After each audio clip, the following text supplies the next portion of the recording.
주님을 찬양합니다. 2019년 겨울 훈련 집회 결정연구 개요에 왔습니다. 신명기입니다. 지난주에는 신명기의 내재적인 의미, 즉 그리스도에 관한 책임을 우리는 보았습니다. 이 신명기는 율법에 대한 결론의 말씀으로서 그리스도에 대한 말씀입니다. 여기에서는 계명과 율례와 규례를 지켜야 한다고 말하고 있습니다.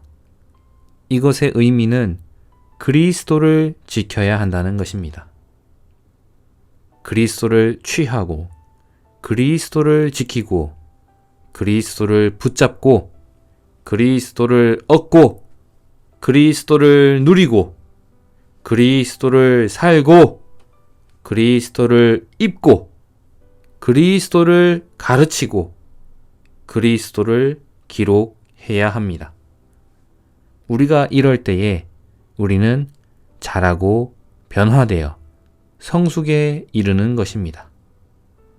이러한 자라고 변화되어 성숙에 이르는 이들의 특징은 바로 메시지 2번에서 볼 수 있습니다. 의로우시고 거룩하시며 신실하시고 사랑이 많으신 하나님의 통치적인 행정 아래 살고 겸손으로 하나님의 움직임에 협력하는 이들입니다. 그리고 베드로전서 5장 6절에서도 볼 수 있습니다. 그러므로 하나님의 권능의 손 아래에서 겸손해지십시오. 때가 되면 하나님께서 여러분을 높이실 것입니다. 이들은 하나님의 권능의 손 아래에서 겸손한 이들입니다. 이들은 하나님의 권능의 손 아래에서 겸손할 뿐만 아니라 모든 염려를 그분께 맡기는 이들입니다. 그리고 정신을 차리고 깨어있는 이들입니다. 우리는 이러한 이들로서 우리에게 일어나는 모든 일은 하나님의 권능의 손 아래에 있다는 것을 알아야 합니다. 우리는 걱정하거나 염려할 필요가 없습니다. 우리는 단순히 하나님의 권능의 손 아래에서 겸손해져야 하고 저항해서는 안 됩니다. 그러고 나서 우리는 우리에게 염려를 일으키는 모든 문제들을 주님께 맡겨야 합니다. 이와 더불어 우리는 정신을 차리고 깨어 있어야 합니다. 우리는 메시지 2번에 의로우시고 거룩하시며 신실하시고 사랑이 많으신 하나님의 통치적인 행정에 대해서 우리는 살펴볼 것입니다. 이 전체 성경은 하나님의 신성한 통치적인 행정을 계시합니다. 이것은 로마서자 1번에 나와 있습니다. 그리고 로마서자 2번에서는 이 신명기 또한 하나님의 통치적인 행정을 말하는 것을 말하고 있습니다. 그리고 로마서자 3번에서는 이러한 하나님의 통치적인 행정을 수행하는 길에 대해서 말하고 있습니다. 하나님은 그분의 심판을 통해 그분의 행정을 수행하십니다. 하나님은 그분의 말씀 안에서 사람에 대한 그분의 심판이 매우 특별하고 적어도 6방면이 있음을 우리에게 보여주십니다. 우리는 이 6가지 방면을 보아야 합니다. 첫 번째로 십자가에서의 심판이 있습니다. 그리고 두 번째로는 교회의 심판이 있고 세 번째로는 하나님의 징계의 심판이 있습니다. 네 번째로 그리스도의 심판대 앞에서의 심판이 있고 다섯 번째로 그리스도의 영광의 보좌 앞에서의 심판이 있습니다. 여섯 번째로 크고 흰 보좌에서의 심판이 있습니다. 이 하나님의 처음 네 방면의 심판은 믿는 이들과 관련되어 있으며 마지막 두 심판은 민족들과 또한 믿지 않는 이들과 관련된 것입니다. 우리 믿는 이들은 십자가에서의 심판을 통과하여 영원한 구원에 관한 문제가 해결되었고 교회인 하나님의 집안에 있는 자녀들이 되었습니다. 이어서 하나님의 집인 교회 안에서 두 번째 방면의 심판인 교회의 심판을 받을 수 있고 세 번째 방면의 심판인 하나님의 징계의 심판을 받을 수 있습니다.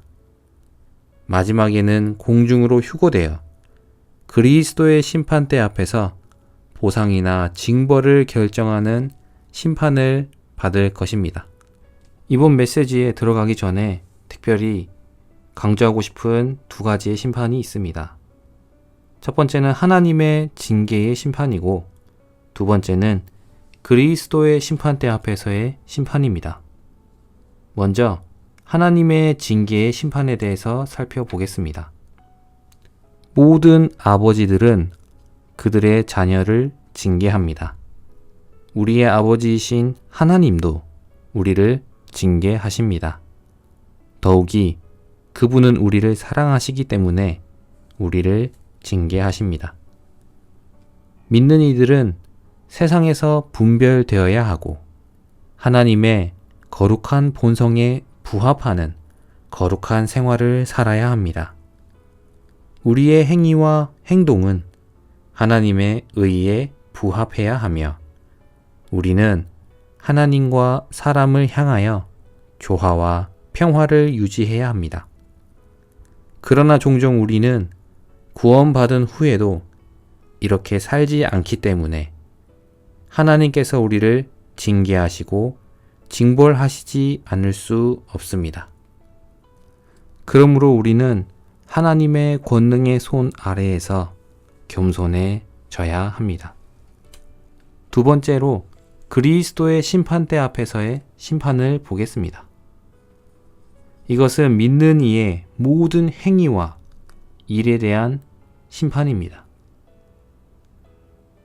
구원받은 후에 하나님 앞에서 행한 우리의 모든 행위와 일은 분명 그리스도의 심판대 앞에서 심판받을 것입니다. 이 심판은 미래에 발생할 일이기 때문에 우리는 반드시 이것에 세심한 주의를 기울여야 합니다. 믿는 이들이 구원받은 후에 한 일에 근거해서 심판하실 것입니다.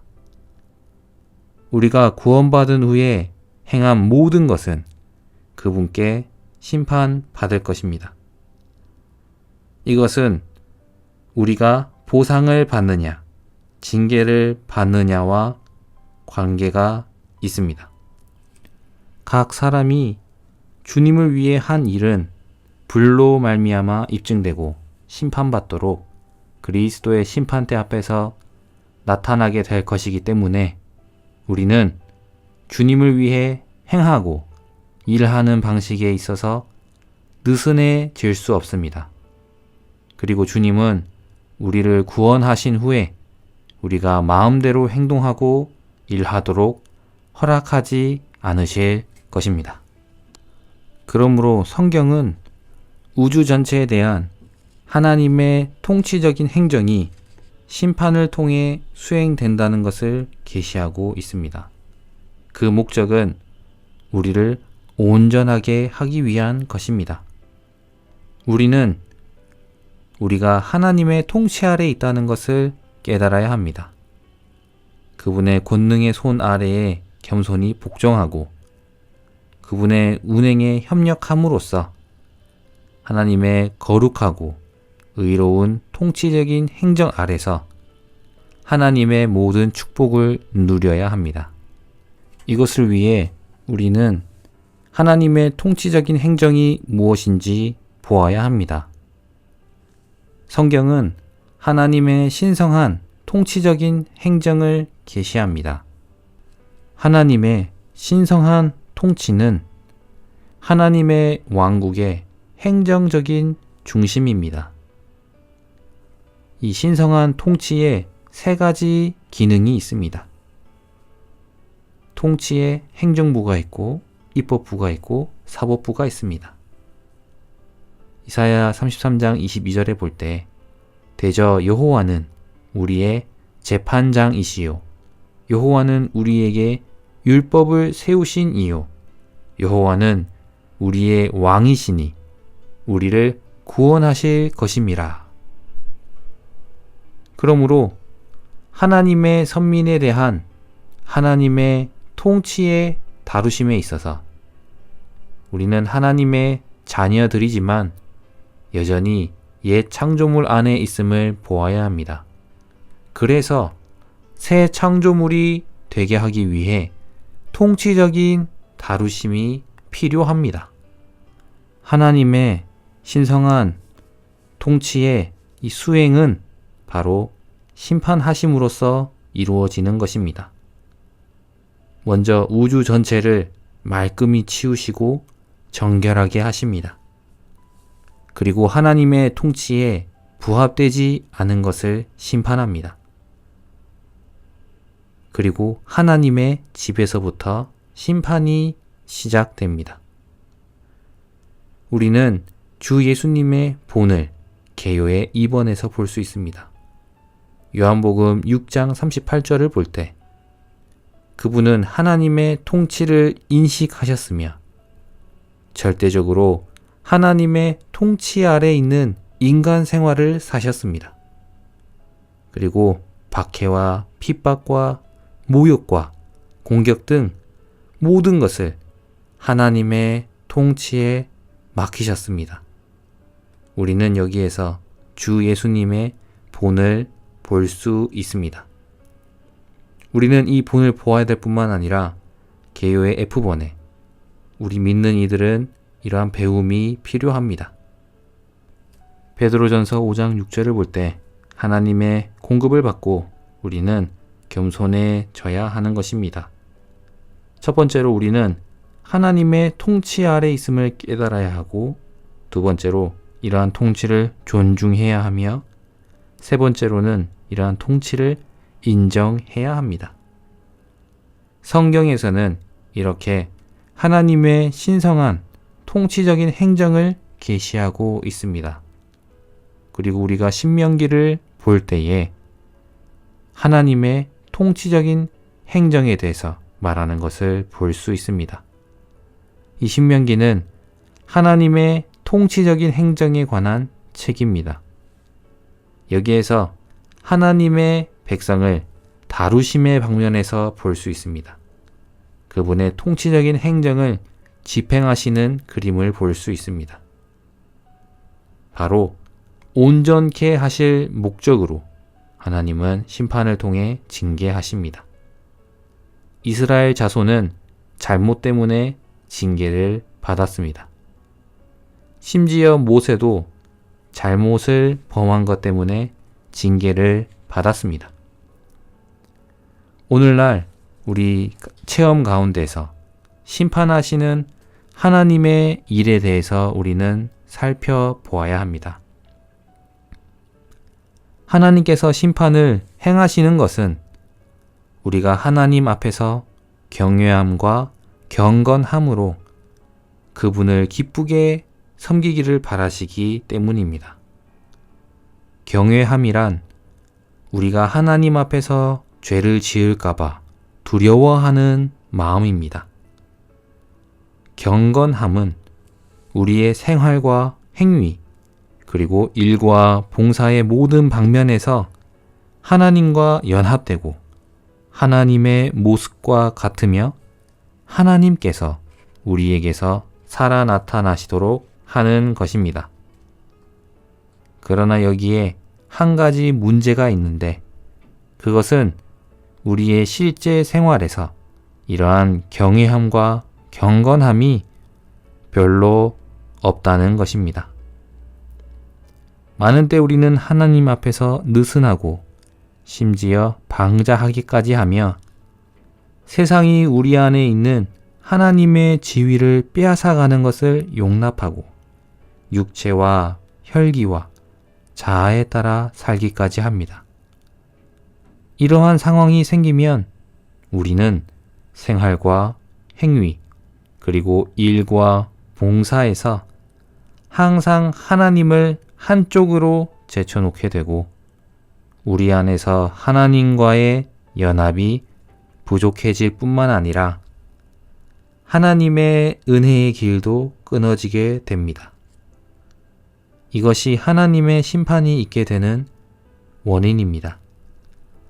하나님의 심판은 하나님을 경외하지 않고 경건하지 않은 것을 우리에게서 제거하기 위한 단련입니다. 우리는 많은 때에 하나님을 의지하고 위하는 것 같지만 자아로 가득합니다. 우리는 많은 이유들이 있습니다. 그러나 하나님의 심판의 손이 우리에게 임할 때 하나님께서 뒤흔드시는 것이 우리에게 미칠 때 모든 이유와 비평과 의견은 다 사라질 것입니다. 하나님의 손 아래에 엎드려 우리 자신을 혐오하게 될 것입니다. 하나님의 심판을 통과하고 하나님 앞에서 엎드려진 사람은 무엇이 경건함이고 무엇이 경외함인지 알게 됩니다. 이후에 우리는 의로우시고 거룩하시며 신실하시고 사랑이 많으신 하나님을 체험하게 됩니다. 바로 하나님의 통치적인 행정을 수행하는 길이 바로 여기에 있는 것입니다. 하나님의 행함에 있어서 행함의 방면에서 하나님은 의로우십니다. 하나님의 본성은 거룩하시며 하나님의 약속의 방면에서 그분은 신실하시고 하나님의 본질은 사랑이 많으십니다. 우리는 이러한 하나님을 체험해야 합니다. 로마자 3번에 A번에 하나님은 의로우시며 그분의 통치는 의 위에 세워집니다. 하나님의 통치에는 의가 요구됩니다. 왜냐하면 의가 하나님 보좌의 기초이기 때문입니다.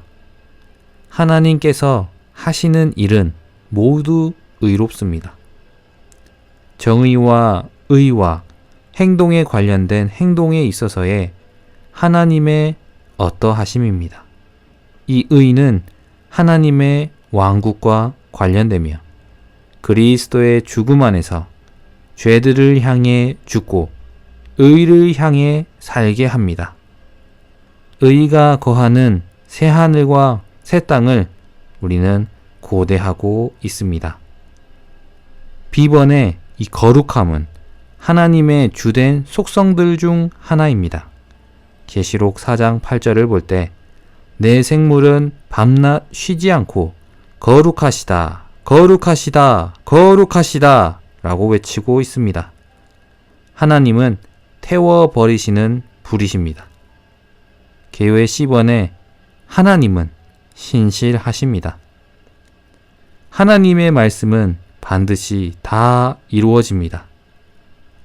하나님은 우리의 전 존재를 온전히 보존하실 것입니다. 하나님의 신실함은 달콤한 속성이며 하나님을 사랑하고 그분의 계명을 지키는 이들에게 언약을 지키시고 자애를 베푸십니다. 계요 D번의 하나님은 사랑이십니다. 사랑은 하나님의 본질의 본성입니다. 신명기에서는 사랑의 하나님이신 것을 말하고 있습니다. 주 예수님, 당신은 사랑이십니다. 주님, 당신을 사랑합니다. 하나님의 사랑을 통하여 그분의 뜻과 미리 아심에 따라 충만한 복을 누리게 합니다. 이러한 신명기는 하나님의 어떠하심을 계시해주는 매우 특별한 책입니다. 이러한 하나님의 어떠하심, 의와 거룩과 신실과 사랑을 통하여 하나님의 통치적인 행정을 수행하고 계십니다. 이러한 하나님의 통치적인 행정을 수행할 때에 우리는 이러한 하나님과 협력해야 합니다. 우리는 겸손히 엎드려 우리 자신을 심판하는 태도로 하나님의 심판에 협력해야 합니다. 만일 우리가 하나님의 심판으로 인해 겸손히 엎드리고 하나님의 심판 아래서 철저히 자신을 심판한다면 하나님의 심판은 그분의 풍성한 축복이 우리에게 임할 수 있도록 길을 열 것입니다. 우리는 기꺼이 하나님의 심판의 빛 가운데서 자신을 심판하여야 합니다. 우리 자신을 철저히 심판하고 철저히 책망할수록 우리는 하나님 앞에서 더 큰 은혜를 얻게 되고 더 전진하게 됩니다. 만일 우리가 주님의 마음을 헤아린다면 즉시 겸손하기를 배우고 주님의 빛 가운데서 자신을 심판할 것입니다. 이렇게 할 때 우리는 어떤 형제가 형편없다면 우리는 더욱 형편없고 어떤 자매가 연약하다면 우리는 더욱 연약하며 우리야말로 가장 많이 책망받아야 할 사람이고 가장 긍휼이 필요한 사람이라는 것을 깨닫게 될 것입니다. 만일 우리가 생활하는 이 교회가 부흥되기를 원하고 주님께서 이곳에서 길을 얻으시기를 원한다면 마땅히 많은 사람이 우리가 주님의 심판의 빛을 받아들여야 합니다. 곧 주님의 심판의 빛 가운데서 우리 자신을 유죄 판결하고 겸손히 마음을 비우며 모든 책망을 받아들여야 합니다. 이것이 우리가 은혜를 얻는 길이며 또한 교회가 온갖 축복을 얻는 길입니다. 오, 주 예수님, 감사합니다. 하나님의 완결하시는 심판이 있기 전에 우리의 인생의 매 단계의 과정에서 먼저 우리를 심판하심으로 우리에게 새로운 기회와 새로운 시작을 주심에 감사합니다. 세상 사람들처럼 유죄 판결을 받는 것을 면하게 해 주시려는 하나님의 긍휼입니다. 매번의 작은 심판들은 모두 우리를 일깨워 주기 위한 것이며 우리에게 구원입니다. 만일 우리가 하나님의 작은 심판을 통하여 매번 새로운 시작을 갖는다면 하나님은 새롭게 우리에게 은혜를 주실 것입니다.